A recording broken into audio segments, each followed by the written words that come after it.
Dans cette dernière vidéo, on va montrer un autre truc que vous saviez déjà, la relation de Chasles. Qu'est-ce que ça raconte la relation de Chasles? Donc j'ai une fonction pour ne pas changer de AB dans R, et je prends un point intermédiaire C entre A et B. Et il y a deux choses qu'on va montrer. Tout d'abord, f est Riemann intégrable sur AB si et seulement si elle est Riemann intégrable sur AC et sur CB séparément. Et quand c'est le cas, l'intégrale sur AB, c'est l'intégrale sur AC plus l'intégrale sur CB. Une propriété qui n'est ni surprenante ni inconnue pour vous. À nouveau, le but va être de la montrer proprement avec notre nouvelle théorie de l'intégration. Donc, démontrons ceci. Il y a deux étapes. D'abord, montrer cette équivalence.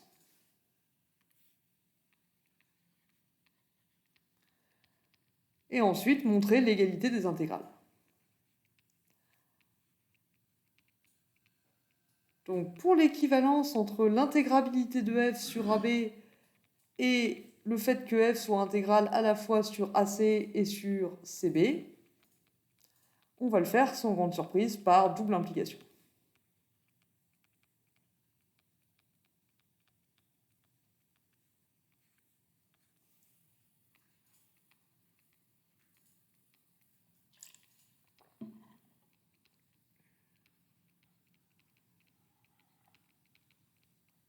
Donc on va commencer par supposer que la fonction f est intégrable sur AB, et on va en déduire qu'elle est intégrable sur AC et sur CB. C'est notre première implication.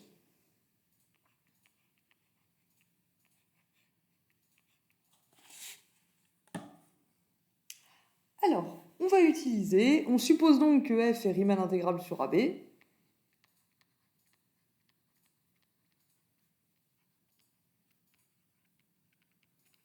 et on veut montrer d'une part qu'elle est intégrable sur AC, et d'autre part qu'elle est intégrable sur CB, et pour ça on va utiliser le critère 1.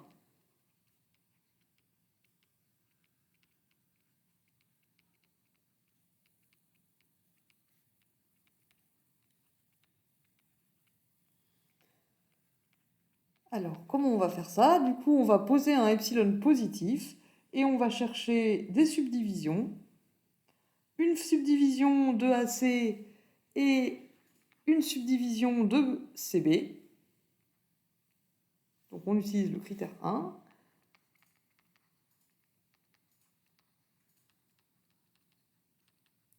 Il doit s'afficher normalement en bas de l'écran. On va poser epsilon supérieur à 0. On cherche une subdivision de AC, telle que I plus de F sigma du coup sur AC moins I moins de F sigma, qui va du coup être une approximation de l'intégrale de F par le bas sur AC, c'est plus petit que epsilon, et une subdivision tau de CB, telle que I plus de F tau moins I moins de F tau, c'est plus petit que epsilon. Et ce qu'on sait, c'est que f est intégrable sur AB.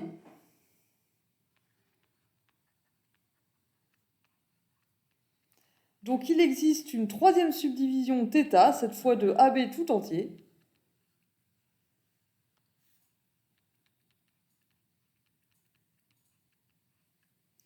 Donc θ, c'est une subdivision que je vais noter x0, plus petit que x1, plus petit que xn, et xn du coup c'est B, x0 c'est A.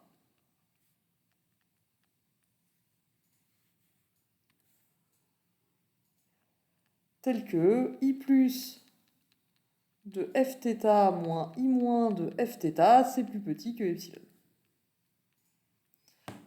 Alors, c'est quoi l'idée ici? La situation est la suivante.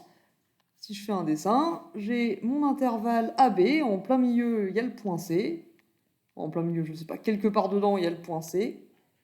Et j'ai une subdivision de AB. Donc A, c'est x0, gx1, gx2, gx3, gx4, patati, patata, et j'ai xn. qui est égal à B. Et en fait, du coup, maintenant, il y a deux possibilités. Donc moi, ce que je veux, pour rappel, c'est une subdivision d'une part de AC et d'autre part de CB, telle que j'ai cette inégalité-là. Et je sais qu'avec la subdivision bleue sur AB tout entier, j'ai ça. Là, en fait, il y a deux cas possibles. Si C, c'est un des points de la subdivision, donc c'est un des xi, je vais l'appeler xi0. Si C, c'est un des points de la subdivision, bah, du coup, ça me fait tout de suite une subdivision de AC. Il suffit de prendre les points xi pour i allant de 0 à i0. Et pour la subdivision de CB, il faut que je prenne les xi pour i allant de i0 à xn. Et si jamais C n'est pas un point de la subdivision, bah, ce qu'on fera, c'est qu'on va le rajouter. Et on obtiendra une nouvelle subdivision plus fine. Donc K1, C est un point de sigma.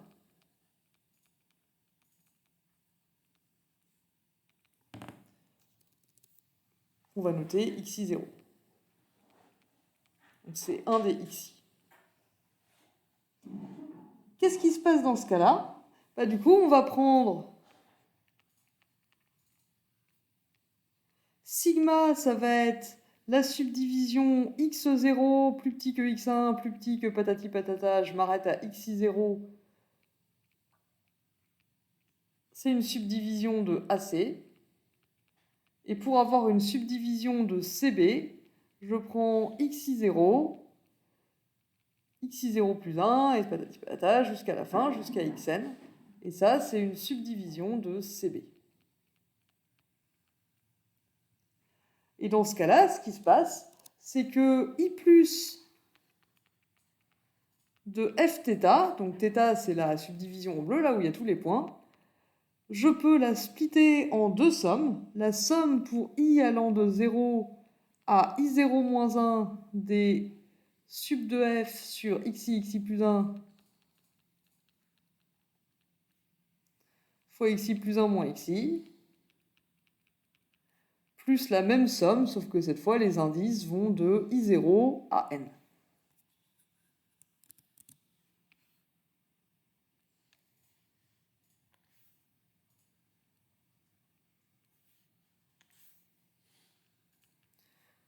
À n-1, pardon. I plus de fθ, c'est la somme pour i allant de 0 à n-1 des sub de f sur xi plus 1 fois xi plus 1 moins xi.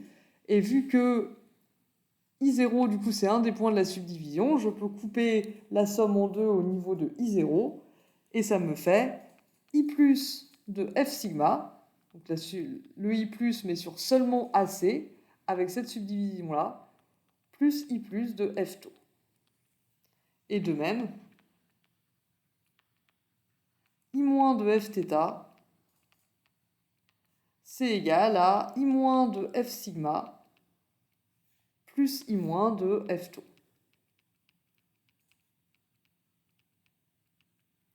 Et maintenant, si je soustrais, j'obtiens que I plus de F sigma moins I moins de F sigma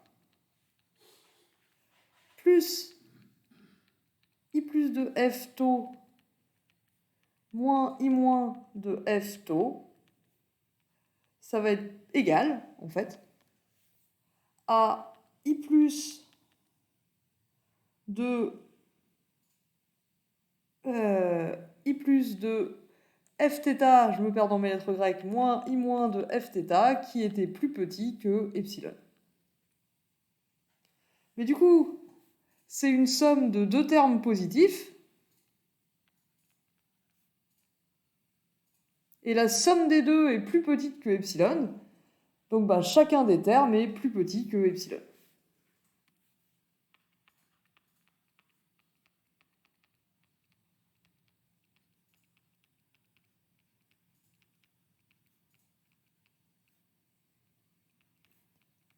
Donc ça veut dire que I plus de F sigma moins I moins de F sigma, c'est plus petit que epsilon, et pareil avec tau.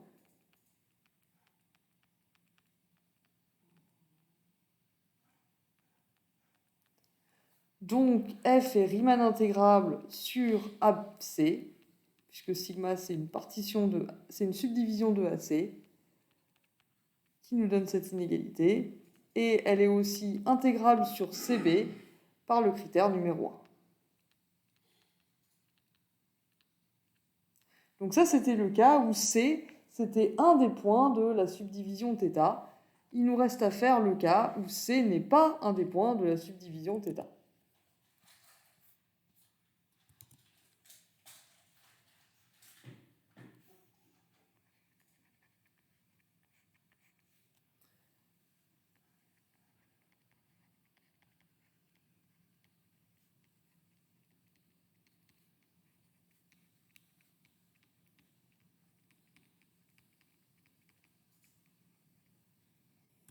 Donc on est dans ce cas-là, où C ne correspond pas à un point bleu. Donc on ne peut pas faire ce qu'on a fait, parce que si je prends les xi, là, la borne C, elle va pas être dedans, et donc ça va pas me faire une subdivision de AC si je prends juste cela. Bah écoutez, comme c'était vachement mieux quand C était dedans, on va le rajouter. On va faire une nouvelle subdivision, où on va rajouter le point C. Donc on avait une subdivision ici, x0, x1, x2, x3, x4, patati patata, xn. On va faire une nouvelle subdivision, z0 c'est x0, z1 c'est x1, z2 c'est x2, puis après je rajoute z3 égale c, et après ça va être décalé, x3 c'est z4, x4 c'est z5, et à la fin on aura xn égale b égale zn plus 1.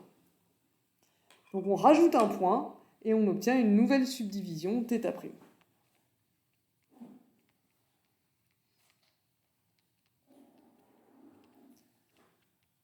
On obtient alors une subdivision où il y a plus de points, une subdivision plus fine.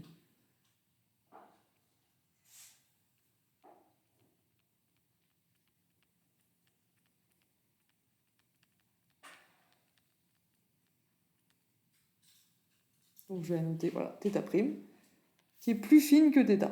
Si vous regardez la vidéo précédente,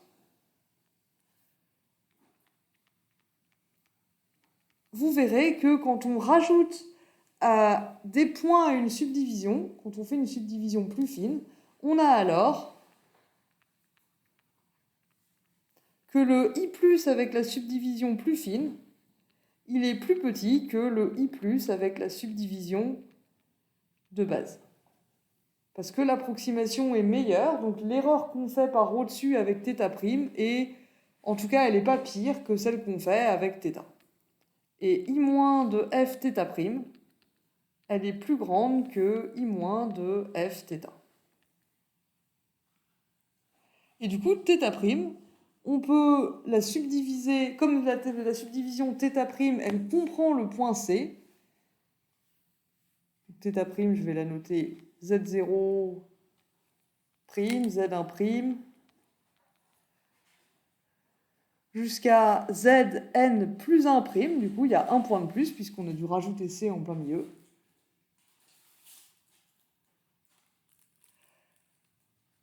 Et il existe un zi0' là-dedans qui est égal à C.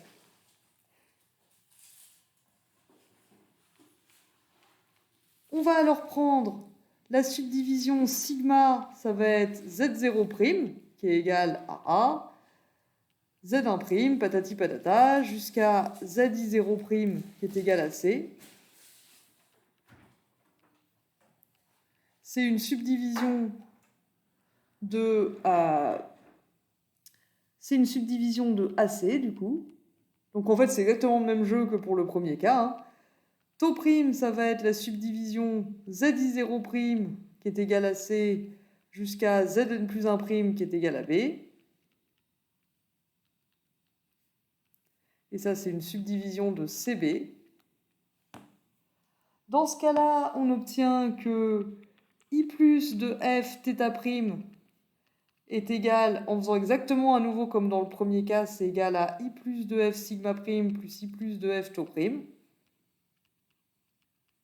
Pareil pour i-.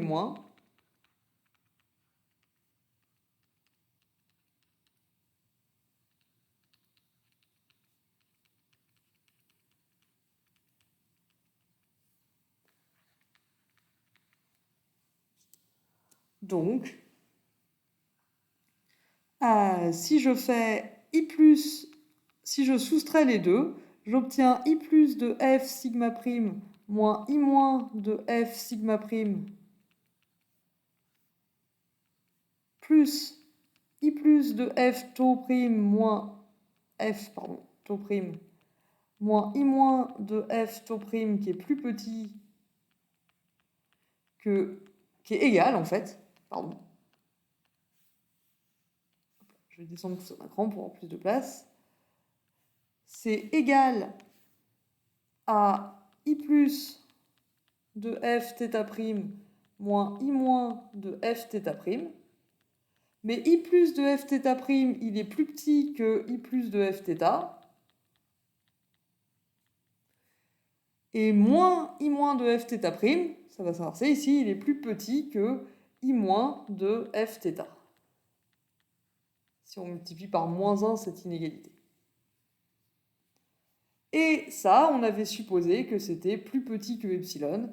Et à nouveau, c'est une somme de deux termes positifs. Et la somme des deux est plus petite que epsilon. Donc chacun des deux est plus petit que epsilon. Donc,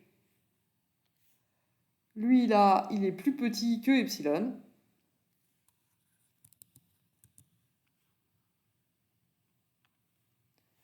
Et lui aussi.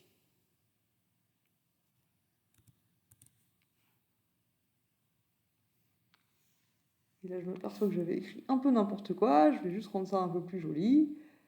C'est des F ici, bien sûr.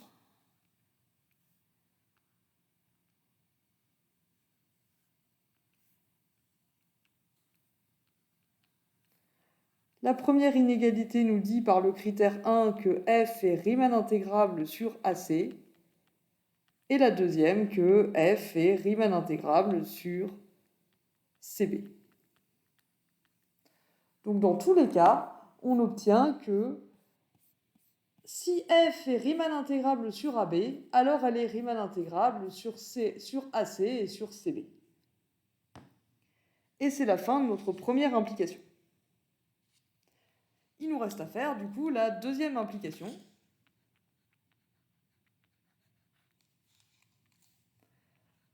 On suppose que f est intégrable sur AC et sur CB.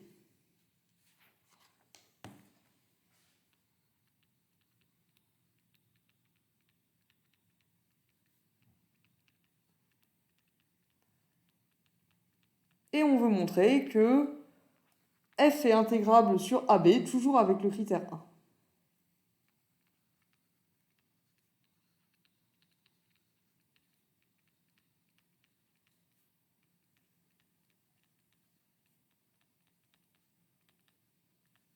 Donc je prends un epsilon positif et je cherche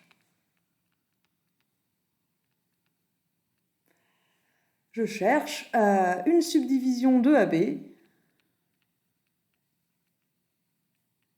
que je vais encore appeler θ, telle que I plus de Fθ moins I moins de Fθ est inférieur à epsilon. Maintenant, comme f est Riemann intégrable sur AC, je sais qu'il existe une subdivision de AC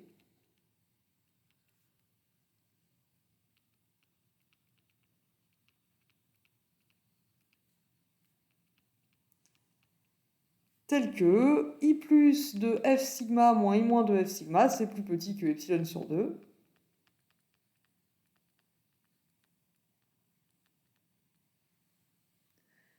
Et exactement de la même façon, f est Riemann intégrable sur CB. Donc, il existe une autre subdivision taux de CB cette fois, telle que I plus de F taux moins I moins de F taux. C'est plus petit que epsilon sur 2. Donc cette fois, la situation est la suivante. J'ai toujours mon intervalle AB avec dedans le point C. J'ai une subdivision sigma de AC, une subdivision taux de BC, de CB, pardon. Le point C, du coup, il est commun aux deux.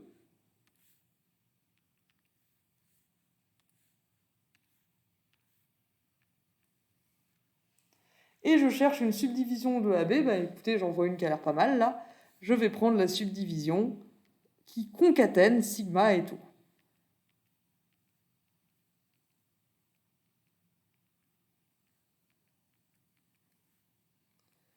Donc je vais noter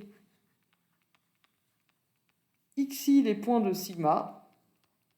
Donc x0 c'est A, jusqu'à xn qui va être égal à C. Ensuite, taux, je vais la noter y0 qui est égal à C jusqu'à ym qui est égal à B. Et je vais poser θ. Ça va être z0 qui est égal à A, plus petit que à zn, du coup, je prends C. C, il est égal... Ah, pardon. Je prends la subdivision θ, donc avec... Ça va être les points zi qui vont de z0 à m plus n, qui va être égal à b. Excusez-moi, je me suis perdu. Avec zi, ça va être égal à xi si i est entre 0 et n, moins 1. Je vais prendre C, du coup, une fois que je suis arrivé à Z-1, à N-, à N, pardon. Donc le nème point, la Zn, ça va être C. Y0, je l'avais déjà, donc ensuite je commence à Y1. Et du coup, je vais avoir YI si... pardon, YI-N si I, il est compris entre N plus 1 et N plus M. Du coup, pour I entre N plus 1 et N plus M, ça va me faire Y1, Y2 jusqu'à YM et ça va parcourir la subdivision taux. Donc dans ce cas-là, θ est une subdivision de AB telle que, donc là, en faisant ce qu'on a fait à l'étape précédente, dans l'autre implication, si je fais I plus de Fθ avec cette subdivision, bah du coup, je vais pouvoir séparer la somme I plus de Fθ en une somme pour I allant de 0 à n-1, et ça va me faire I plus de F sigma. Et l'autre partie de la somme, pour I allant de n à n plus m, ça va me faire I plus de F taux. Et évidemment, il va se passer la même chose avec les I-.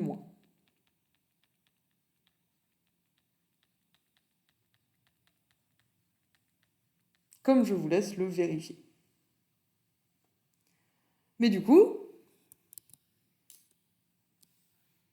si je soustrais les deux, I plus de Fθ moins I moins de Fθ, c'est égal à I plus de F sigma moins I moins de F sigma plus I plus de F taux moins I moins de F taux. Or, lui, il est plus petit que epsilon sur 2. Lui aussi. Donc la somme des deux est plus petite que epsilon. Et du coup, par le critère 1 qui doit s'afficher en dessous, vu que θ est une partition de AB, on obtient que F est Riemann intégrable sur AB. Donc les partitions, c'est toujours pareil. C'est facile à conceptualiser. Et par contre, quand il faut l'écrire proprement, c'est rapidement compliqué.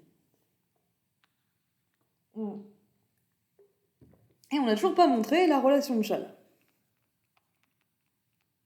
On a montré que si cette intégrale existe, alors celle-ci existe.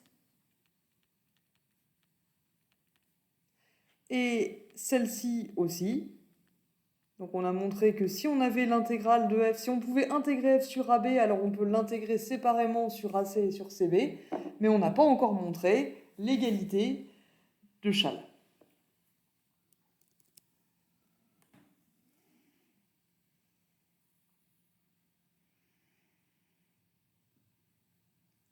On va procéder un peu comme pour la preuve de l'intégrale de la somme, donc je vais aller assez vite et je vous invite à regarder cette vidéo pour avoir le raisonnement plus détaillé. On sait que l'intégrale de A à C de f de t dt, c'est égal à l'inf, excusez-moi.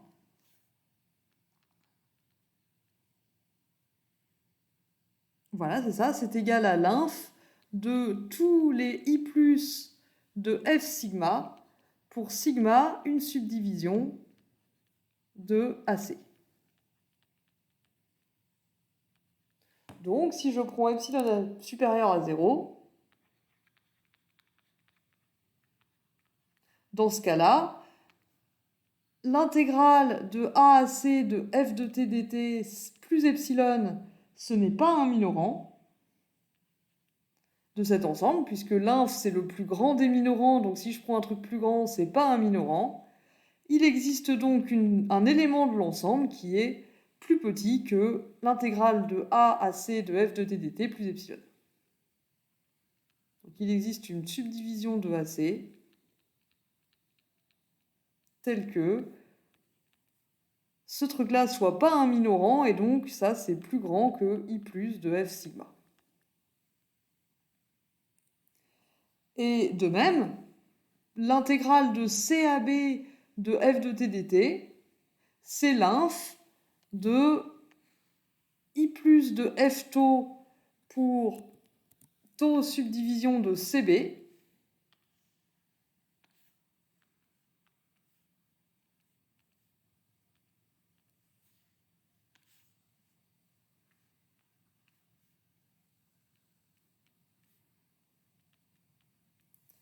donc si je fais l'intégrale de CAB plus epsilon, ce n'est plus un minorant, et il existe donc un élément de l'ensemble tel que l'intégrale de CAB de f de t dt plus epsilon. Comme c'est plus un minorant, il est plus grand que un des éléments de l'ensemble que j'appelle I plus de f tau. Et maintenant, je vais noter θ, la subdivision que j'obtiens en concaténant sigma et tau. Donc j'ai sigma, c'est une subdivision de AC, tau, c'est une subdivision de CB, je mets les deux ensemble. On appelle ça concaténer.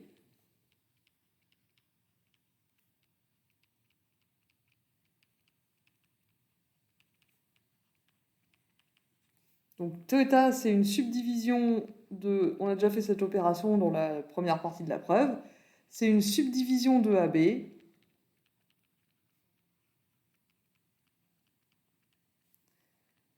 telle que... c'est ça, de AB, telle que...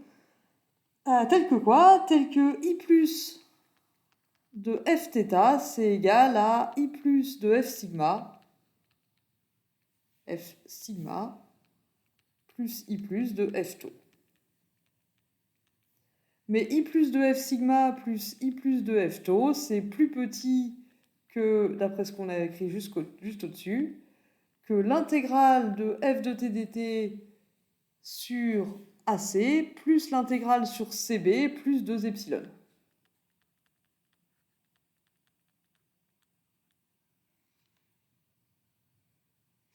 Et I plus de fθ, c'est plus grand que l'inf de tous les I plus de fθ pour θ subdivision de AB.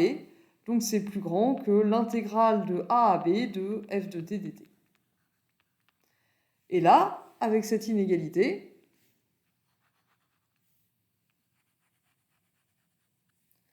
donc ici, je rappelle, I I plus de f θ, de f sigma, on a dit que c'était plus petit que l'intégrale de CAB. Donc cette inégalité-là, j'ai été peut-être un peu vite. Elle nous permet de majorer I plus de f sigma. Et cette inégalité-là, elle nous permet de majorer I plus de f tau.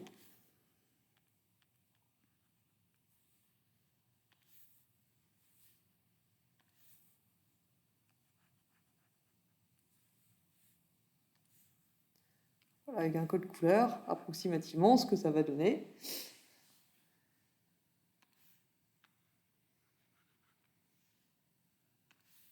Et ça, c'est vrai, car l'intégrale de a à b de f de t dt, c'est l'inf de tous les i plus de f θ pour toutes les subdivisions θ de AB.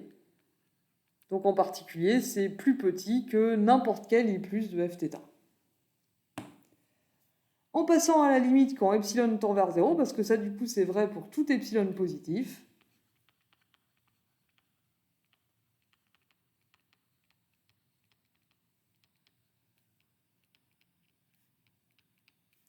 on obtient que l'intégrale de a à b de f de t dt, c'est plus petit que l'intégrale de a à c de f de t dt plus l'intégrale de c à b de f de t dt.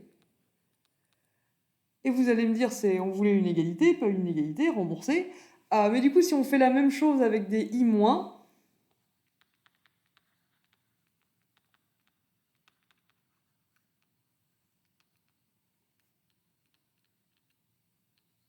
donc au lieu de dire que l'intégrale c'est c'est l'inf de tous les i+,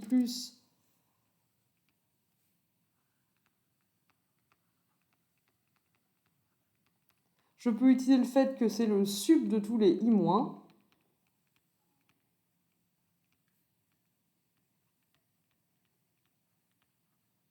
Et pareil sur AC et sur CB, on trouve,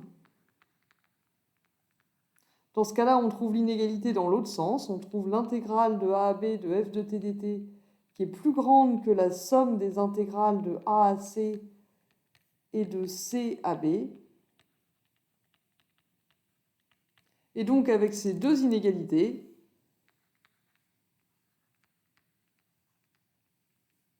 on obtient que l'intégrale de a à b de f de t dt, elle est bien égale à la somme des intégrales sur a de a à c et de c à b. Et donc la relation de Chasles est enfin démontrée. J'espère que c'était à peu près clair. Comme c'était des raisonnements qui ressemblaient à ce qu'on a fait pour la linéarité notamment, j'ai peut-être été un peu vite. J'espère néanmoins que c'était à peu près compréhensible. Et je vous remercie de votre attention une fois encore.